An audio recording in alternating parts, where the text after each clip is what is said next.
Hello everyone, welcome to my YouTube channel universe is unique. आप सभी का मेरे यूट्यूब चैनल पर बहुत बहुत स्वागत है। आज है ट्यूसडे February 3, 2024। इंग्लिश वोकैबलरी में word of the day is oblige. OBLIGE। Oblige का मीनिंग होता है to force someone to do something, यानी कि किसी को कुछ काम करने के लिए मजबूर करना, बाध्य करना, फोर्स करना। और to make it necessary for someone to do something, यानी किसी के लिए कुछ काम को करने का नेसेसरी कर देना कि you have to do it, आपको ये करना ही पड़ेगा। किसी को भी कोई काम करने के लिए मजबूर करना, बाध्य करना, फोर्स करना, उसे कहते हैं ओब्लाइज। ये होता है ओब्लाइज का meaning. Now we move on to synonyms and antonyms of oblige. Synonyms of oblige are force, compel, constrain or command. Now antonyms of oblige are free or request.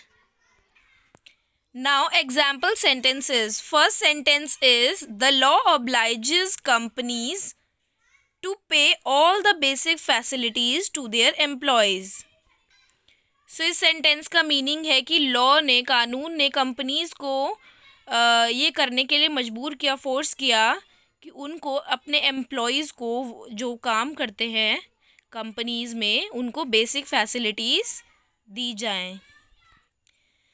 The law obliges companies to pay all the basic facilities to their employees. Now second example is her job obliges her to work overtime and on weekends.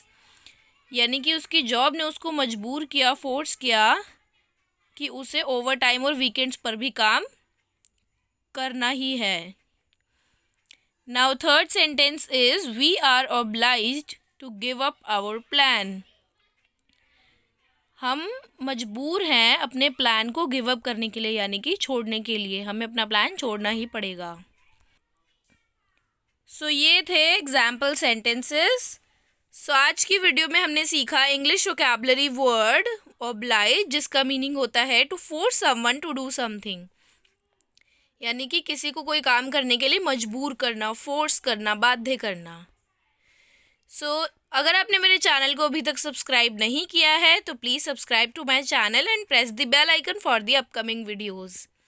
मेरे channel पर आपको हर दिन एक नया English vocabulary word सीखने का मौका मिलेगा।